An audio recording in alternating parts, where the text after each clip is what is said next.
Bastards to the east are as poor as we are. I know. That's why we should sail west. It's so strange. Great towns and cities, and treasures, horses, gold and silver, and the new God. I've heard those stories too. Here's the sun. Now we go west. The gods desire you to have a great future. I see. I won't go under your command. I won't go until we're all equal. We are brothers. You and I will always be. Now it runs till it's cool. I don't trust him. Watch him. Hai, kembali lagi bersama saya di channel Jonah Visual, yang pastinya kami akan menghibur kalian semua lewat film atau serial yang akan saya ceritakan. Sebelum itu, saya mengucapkan terima kasih sebanyak-banyaknya kepada kalian yang telah mengikuti kami. Namun, sebagai bentuk dukungan dari kalian, tak ada salahnya untuk klik tombol subscribe bagi kalian yang belum berlangganan, dan like video ini sebagai apresiasi dari kalian. Saya mengingatkan kembali untuk kalian yang belum mengikuti serial ini dari awal untuk menonton terlebih dahulu episode sebelumnya yang saya sertakan linknya di deskripsi. Karena jika tidak, kalian akan sedikit kesulitan dalam memahami isi cerita. Jika sudah mengerti, mari kita mulai.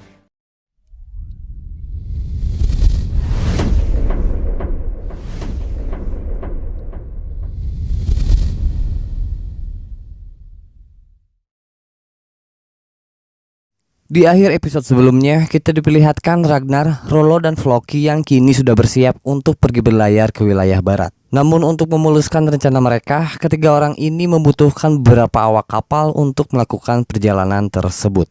Maka dari itu, di awal episode ini kita diperlihatkan Ragnar dan Rollo mendatangi rumah dari teman lama mereka, yaitu Erik. Tanpa sepengetahuan Erik telah diperintahkan oleh Ragnar untuk mengumpulkan beberapa orang terdekatnya. Benar, di sini Ragnar menawarkan kepada semuanya untuk menjadi awak kapal di bawah perintah dirinya.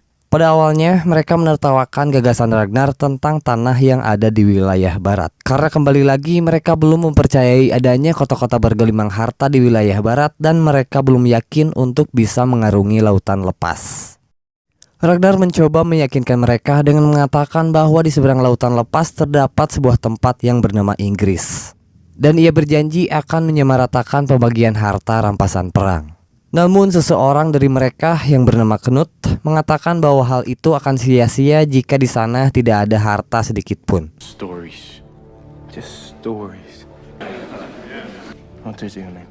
Knut. Kemudian Ragnar memperlihatkan kemampuannya untuk meyakinkan semua orang bahwa keputusan yang menentang dirinya adalah keputusan yang salah. Karena jika mereka berhasil sampai di tanah barat dan jika di sana benar terdapat harta yang sangat berlimpah, maka akan malu dengan hal tersebut. Dimulai dengan Erik yang setuju untuk ikut dengan Ragnar, kemudian diikuti oleh semua orang.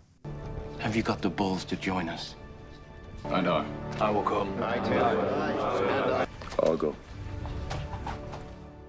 Dengan ini mereka bersorak menandakan bahwa mereka telah bersiap untuk mengarungi lautan lepas.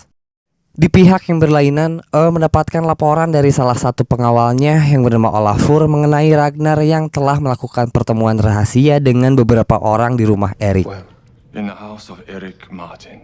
Well, My lord, there was a meeting. Olafur menyarankan kepada untuk mengeksekusi Ragnar sebelum Ragnar benar-benar melakukan aksinya. Namun meminta untuk menunda hal tersebut sampai ia mendapatkan waktu yang sangat tepat. Menyadari bahwa selama perbincangan ini, Olafur terlihat beberapa kali sering menatap ke arah sang istri, yaitu Siggy. Kemudian ia berbisik kepada Olafur dengan mengatakan bahwa ia mengizinkan Olafur untuk tidur dengan Siggy. if she wants to sleep with you, then I give her. Were you looking at my wife?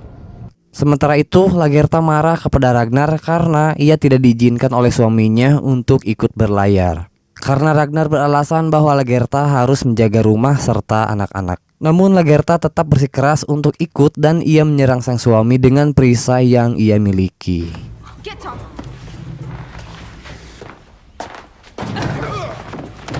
Sampai pasangan suami istri ini terlibat pertikaian yang cukup panjang. Tapi kayaknya sih Ragnar gak cukup serius untuk menyerang istrinya. Could I forget? I saved your life. Perkelahian mereka terhenti setelah kehadiran anak pertama mereka, yaitu Bion, dan ia mengutuk perkelahian tersebut. Si Bion sepertinya udah sering banget lihat orang tuanya berantem dengan cara seperti itu.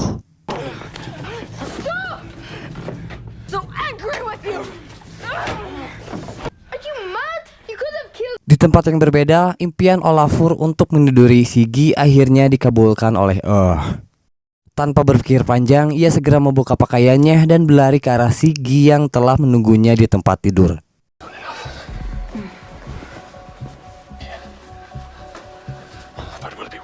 Namun nampaknya hal itu merupakan jebakan dari dan Olafur malah mendapatkan serangan dari wanita yang akan ia tiduri.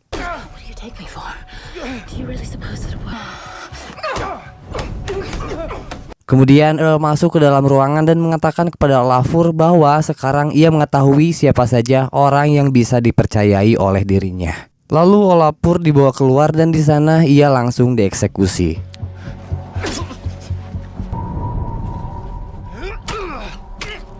Tak habis pikir dengan sikap bawahannya yang telah memanfaatkan kebaikannya.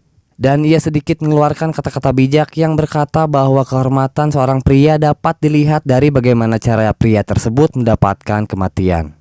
Sementara itu, Ragnar dan para awak kapalnya telah bersiap untuk melakukan pelayaran. Namun hal itu belum bisa dimulai sebelum jangkar yang telah dipesan oleh Ragnar sampai kepadanya. Ragnar khawatir jika pandai besi yang membuatkan jangkar untuk dirinya telah membelot dan melaporkan hal tersebut kepada Haraldsson. Floki memberitahukan bahwa si pandai besi yang membuat jangkar tersebut telah berjanji akan mengantarkan pesanannya hari ini. Karena ia telah mengancam anak perempuan dari si pandai besi jika si pandai besi telah membelot darinya. Tak lama kemudian jangkar yang ditunggu-tunggu akhirnya tiba, yang artinya pelayaran akan segera dimulai. Sebelum berangkat, semua yang akan terlibat dalam pelayaran menjalani ritual terlebih dahulu demi kelancaran dan keselamatan mereka.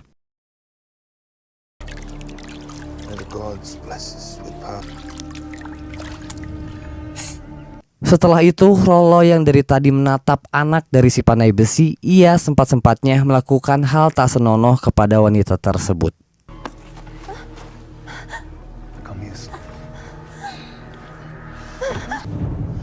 Kemudian setelah semua orang dan semua perlengkapan telah siap, kapal pun akhirnya berangkat.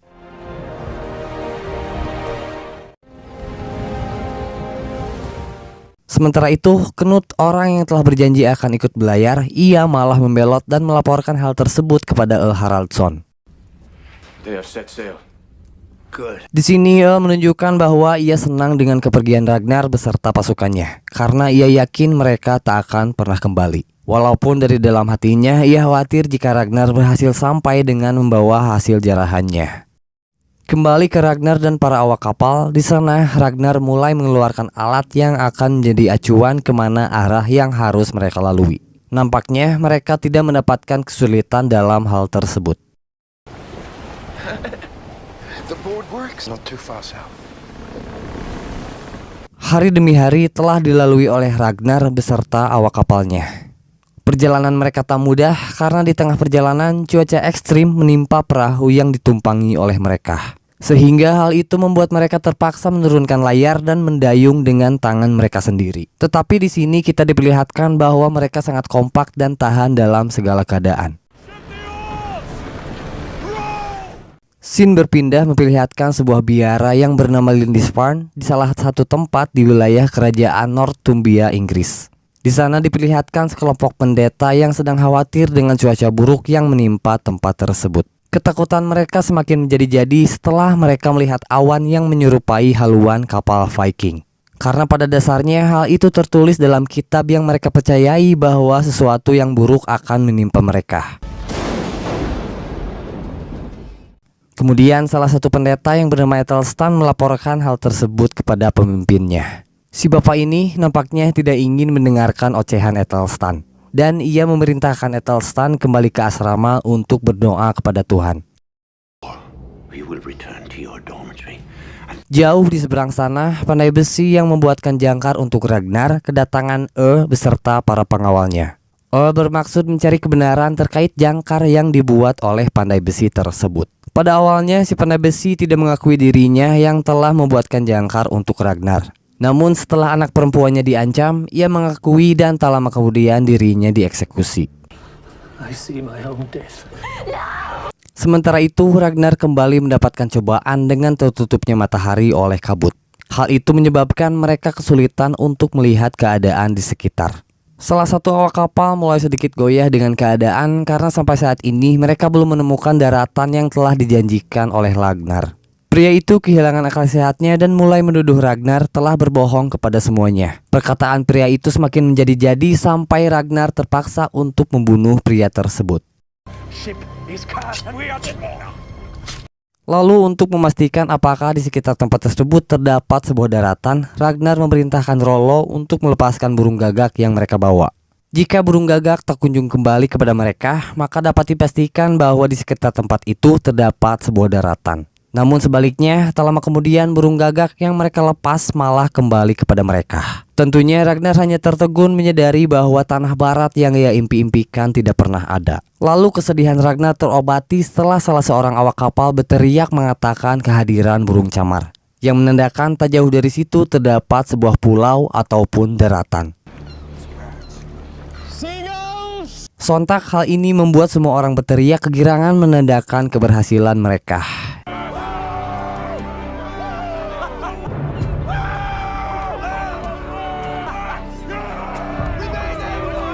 Dengan bersemangat, mereka melanjutkan mendayung untuk segera sampai di tempat yang diimpi-impikan. Di tepi pantai terlihat salah seorang pendeta yang menyadari kehadiran perompak menuju ke arahnya.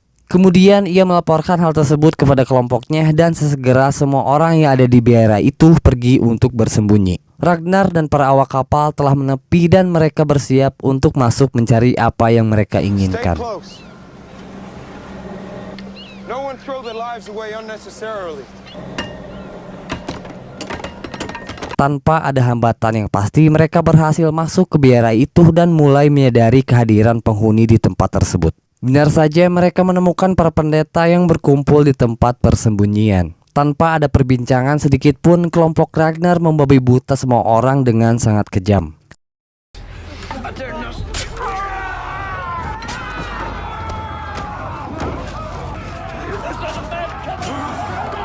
Lalu Ragnar dan dua orang lainnya mencari ruangan tempat para pendeta itu menyimpan hartanya. Mereka terlihat tak mengerti dengan penduduk tempat itu karena telah membiarkan penyimpanan harta tak terlindungi. Dan tak lama Ragnar menyadari kehadiran seorang pendeta yang bernama Ethelstan.